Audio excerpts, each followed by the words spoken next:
yang saya yang kita orang tua itu mau support, karena saya ngeliat bukan cuma unsur pendidikannya, tapi juga ini ada nilai-nilai karakter yang ditambahkan.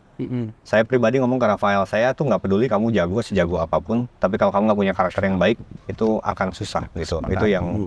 Itu yang kayaknya saya pengen kalau Rafael tuh punya itu gitu, karena itu jadi modal buat kehidupan dia.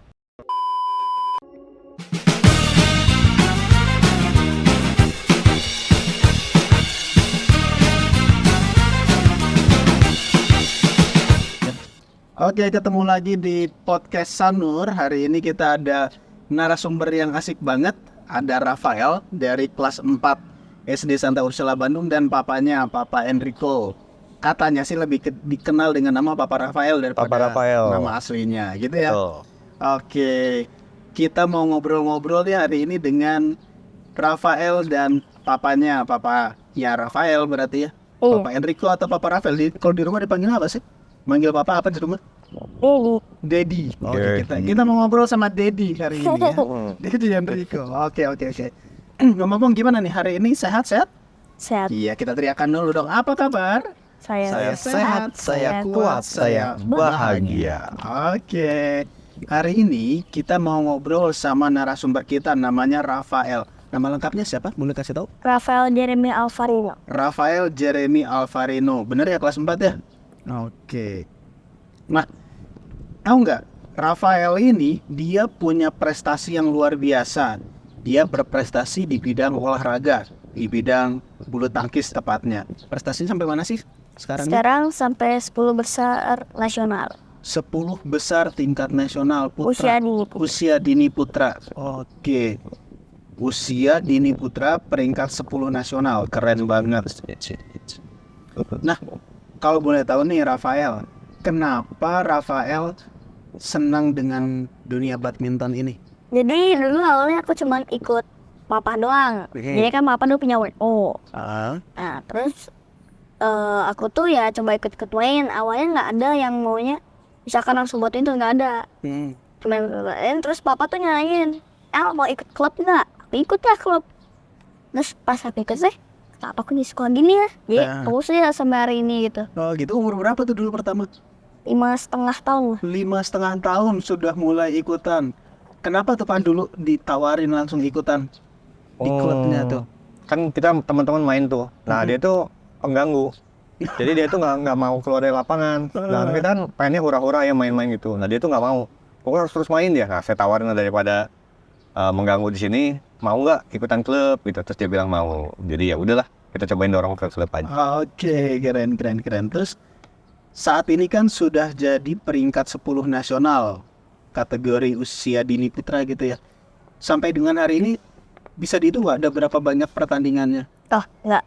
Sudah nggak terhitung ya? Sudah. Banyak banget, ratusan. Mungkin sampai lah ya. Atau Sampai masih ya? puluhan, tapi puluhan gede kayaknya. Puluhan gede, nyari 100, hampir Mungkin. 100-an pertandingan dari. Kalau dari Oke. awal ya, ikut Oke. pertandingan begitu. Dari semua pertandingan itu ada yang paling diingat nggak nih? Pas ke Jurkot, kejuaraan Kejurkot. kota. Apa itu kejurkot? Jurkot tuh jadi pas masih di Bandung tuh. Aku baru pertama kali ngerasain juara 1. Iya nih. Dan itu aku baru pertama ikut pertandingan banget.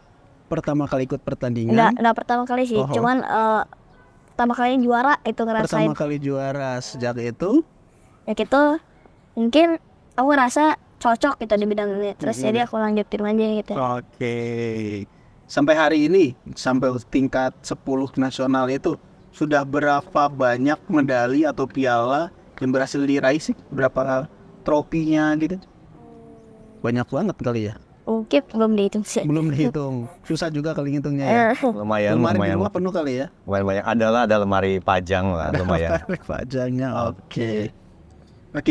Sekarang nih, suka dukanya apa sih? Bisa dong ceritain ke kita nih. Apa yang kamu Sukanya, senengin, apa yang dari kegiatan aktivitas itu? sukanya ya pasti bertemu sama teman, mengenal teman baru, dan juga sering bermain kan.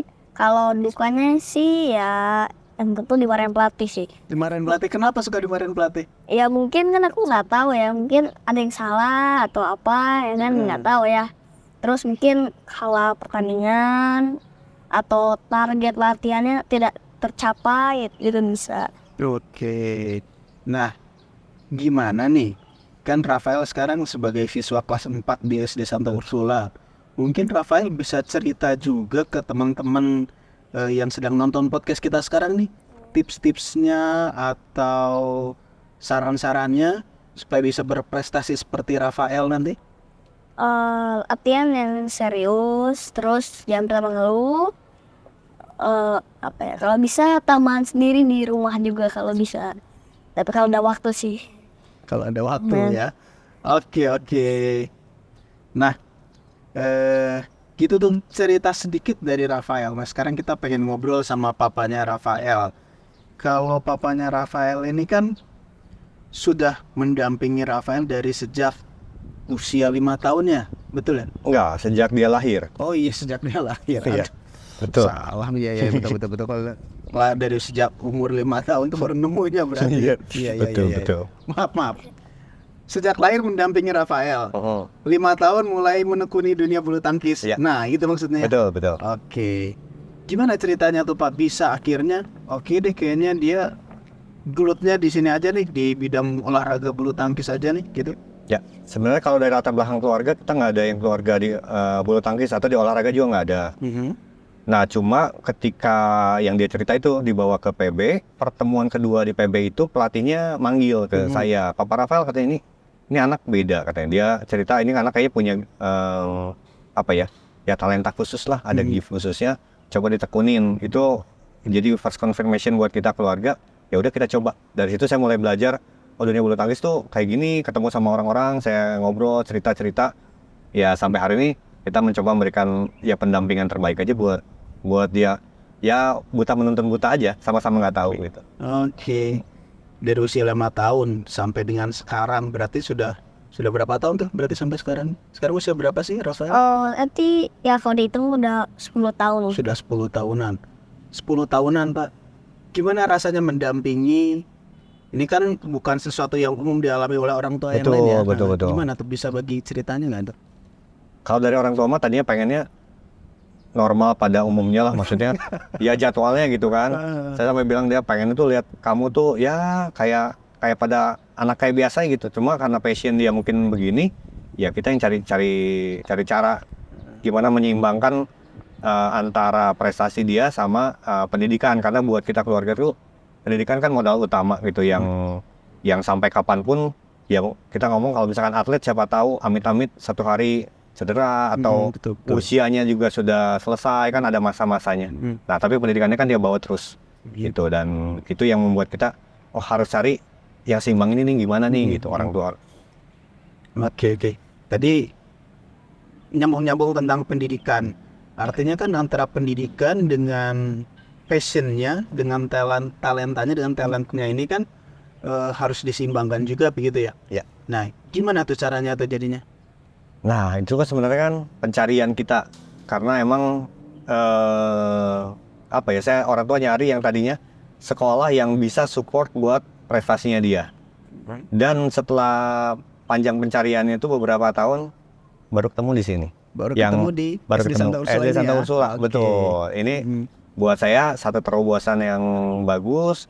Saya nggak kehilangan masa-masa pendidikannya dia sebagai anak pada umumnya, tapi dia juga bisa terus berprestasi sesuai dengan passionnya dia. Gitu. Itu yang buat saya ini ya keren lah. Buat orang tua ini terbantu banget. Oke, buat yang nonton podcast kita hari ini nih, SD Santa Ursula mulai tahun ini kita punya program baru yang namanya program Moreto. Nah, Rafael ini dan papanya adalah peserta dari program Moreto ini. Pengen tahu program Moreto kayak apa? Kita dengerin cerita dari Papa Rafael. Pak, gimana sih rasanya mengikuti program Moreto ini dengan Rafael ini? Ya, awalnya itu saya keliling-keliling sebenarnya, mencari tempat kayak gini lah, yang mana bisa menyeimbangkan. Ternyata satu kali ada dapat undangan dari sini di pemaparan program Moreto ini. Dan yang yang kita orang tua itu mau support, karena saya ngeliat bukan cuma unsur pendidikannya, tapi juga ini ada nilai-nilai karakter yang ditambahkan. Saya pribadi ngomong ke Rafael, saya tuh nggak peduli kamu jago sejago apapun, tapi kalau kamu nggak punya karakter yang baik, itu akan susah gitu. Itu yang kayaknya saya pengen kalau Rafael tuh punya itu gitu, karena itu jadi modal buat kehidupan dia gitu kan. Nah, dengan pencarian itu akhirnya ketemulah di Moreto ini, dan dari awal ada beberapa yang bisa ternyata prinsipnya dulu yang dapat. Prinsipnya itu kita sepakat dulu nih, sekolah sama orang tua sepakat kalau prestasi non akademis juga oke, tapi akademis juga harus. Nah, ketika ini kesepakatan, saya pikir teknis itu bisa disesuaikan. Ya terbukti sampai hari ini ya dia masih jalan, sekolahnya juga aman. Mungkin aman ya sekolahnya. Rafael, gimana rasanya sekolah di sini di SD Santa Ursula? Enak sih, enak banget, teman-teman juga baik, tempatnya juga bersih, pokoknya nyaman lah. Gitu. Berkaitan sama jadwal belajar gimana rasanya? Jadwal belajar sih ya enak juga sih. Enak juga ya. Nah, jadi dalam program Moreto ini memang SD Santa Ursula memberikan fleksibilitas ya, untuk siswa yang punya potensi di bidang non-akademik untuk mengejar cita-citanya tanpa meninggalkan jalur pendidikan juga. Betul. Sama yang disampaikan tadi oleh Papa Enrico, papanya Rafael, kita berusaha menyeimbangkan nih, dan kita menyinkronkan kebutuhan orang tua, kebutuhan siswa, dengan kebutuhan belajar anak. Dengan kebutuhan sekolah kita sesuaikan semua, kita ramu menjadi sebuah program yang sifatnya personal gitu ya. Ya. Karena setiap anak punya kebutuhan yang berbeda-beda, dan SD Santa Ursula hadir untuk memfasilitasi kebutuhan itu. Kira-kira begitu intinya ya. Betul. Program Moreto Betul. gitu. Nah, kira-kira Papa Enrico, untuk bisa join di program Moreto ini kemarin apa aja sih yang harus disiapkan? Kemarin itu kan pertemuan sama pihak sekolah tentang jadwalnya dia. Entah itu jadwal latihan, jadwal pertandingan, disinkronkan dengan jadwal sekolah gitu. Jadi kalau saya tuh memang cita-citanya ini terwujud banget ketika ada di Moreto itu. Saya tuh pengen anak saya gendong tas sekolah gitu. Yang tadi saya bilangnya pada anak umumnya bukan berarti sekolah di rumah itu kurang, tapi kalau buat dia, saya pengen dia punya disiplinnya gitu. Saya harus berangkat jam berapa, ikutin tata acaranya, dan itu terwujud di sini gitu. Oke, gitu. Jadi tidak meninggalkan sisi sekolahnya begitu ya Pak. Betul. Ya? Pertama kita ketemu dulu, kita ngobrol masing-masing jadwalnya seperti apa, kebutuhannya seperti apa, lalu kita sesuaikan.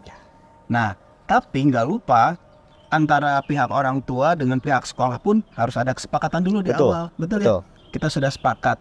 Intinya kesepakatan itu adalah memberikan yang terbaik untuk Rafael. Jadi kita melihat setiap anak sebagai potensi yang harus dikembangkan. Kalau visinya udah sama, mau mengembangkan anak, maka kesana kita bisa lancar gitu ya, kira-kira ya. Betul banget. Nah, karena dalam program Moreto ini betul banget peran orang tua sangat krusial. Karena ada saat-saat tertentu ketika sekolah nggak ngeliatin nih Rafael belajarnya gimana, tapi dihandle oleh orang tua. Jadi antara orang tua dengan sekolah kita intens jadinya. Ya. Gimana hubungan antara orang tua dengan pihak sekolah selama ini, Pak? Sampai sekarang tuh dibilang baik sih kayaknya kurang, karena ini baik banget. Baik banget. Saya dengarnya tadi. Saya ngeliatnya respon dari kepala sekolah. Setiap kali mungkin saya cerita atau saya WA tuh walaupun saya tahu sibuk gitu, tapi ditanggapi dengan begitu baik. Dengan wali kelas yang sampai hari ini begitu support gitu untuk ini Rafael ada ini, Rafael ada ini. Jadi kita tuh orang tua tahu nih apa yang harus dikerjakan sama dia. Bukan dilepasin, ini kayak udah kamu belajar sendiri aja gitu. Ya enggak, ini puji Tuhan ya saya tepatlah keputusannya tepat untuk menempatkan Rafael di Santa Ursula. Oke, berarti cocok ya. Kita pertama menjalin dulu komunikasi. Tuh. Setelah itu kita bikin kesepakatannya gimana, terus kita menjalani sesuai dengan kesepakatan yang sudah dibuat. Mudah-mudahan harapannya nanti bisa sesuai dengan apa yang kita canangkan di awal gitu. Benar, ya. Betul. Oke. Terus kira-kira kita kan menjalani program Moreto itu sudah berapa lama ya? Sampai dengan hari ini? 2 bulan ya? 2 bulan ya? 2 bulan kurang lebih. Sekitar 2 bulan menjalani program Moreto. Ada pesan-kesannya nggak? Boleh dibagikan ke penonton podcast kita ini tentang program Moreto ini? Dari Rafael? Boleh, satu-satu dulu gantian. Dari Rafael dulu boleh deh. Jalani program Moreto ini gimana rasanya? Program Moreto itu bagiku tuh senang banget udah. Pelajaran juga bagus, nggak rumit, juga cocok lah kayak aku. Gitu ya. Oke. Kalau Bapak gimana nih? Kalau saya mungkin ke semua yang lagi lihat podcastnya, Moreto itu buat saya pribadi satu, ini pilihan tepat buat kami yang emang ya kita bisa bilang ini punya jadwal khusus anaknya, ini pilihan tepat karena emang dikerjakan dengan sangat serius. Saya ngeliat tuh serius banget dari modul yang dia dapat, dari jadwal yang dia dapat tuh bukan asal-asalan mengerjakan ini. Walaupun kita pilot project, tapi ini benar-benar kayak saya selalu bilang ke teman-teman nih, Ursula ini udah siap banget kayaknya untuk hal itu. Kedua, dari segi orang tua kan pasti ngomong pembiayaan pendanaan. Ini affordable. Buat saya tadinya kaget pas saya dapat rinciannya. Kok nggak gitu mahal ya? Gitu. Kok bisa semurah ini? Walaupun saya tetap nyicil ya. Karena kan banyak ininya, banyak keluarnya. Tapi buat saya itu ini nggak terlalu mahal. Dan ketiga mungkin titipan pesan saya ya, ini kan anak kan anak tuh Aset ya? anak aset kita satu-satunya. Ya seperti ada kata iklan tetangga, ya buat anak kok coba-coba. Ya. Oke. Cari yang pasti aja gitu. Karena kalau saya kan ngalamin kita orang tua yang ngalamin beberapa sekolah, bukan cuma di sini gitu. Kita beberapa sekolah yang ternyata nggak mendapatkan sebagus yang di sini. Oke. Itu yang ya kesan saya tentang Moreto dan tentang SD Santa Ursula. Oke, begitu. Terima kasih banyak Bapak Sama-sama. Enrico, terima kasih banyak Rafael semuanya. Jangan lupa hadir di SD Santa Ursula. Kita kampus Santa Ursula Bandung itu ada di Jalan Bengawan. Letaknya antara Jalan Bengawan dengan Jalan Supratman. Tepat di tengah di pusat kota juga.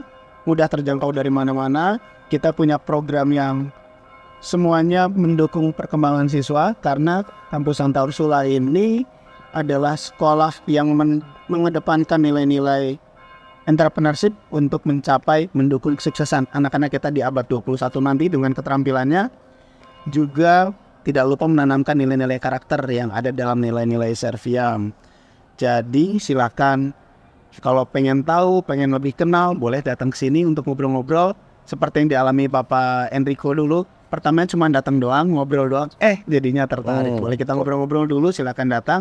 Atau boleh juga dilirik-lirik juga sosial medianya, ada Instagram, ada YouTube, semuanya bisa dilihat di situ. Begitu. Oke, dan terakhir nih buat Rafael.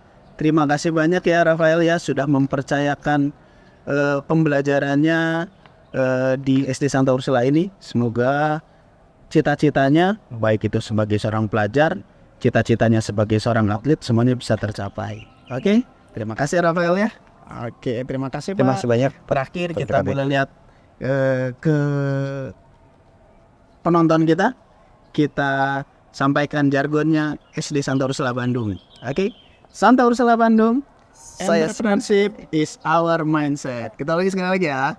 Santa Ursula Bandung. Entrepreneurship is our mindset. Terima kasih.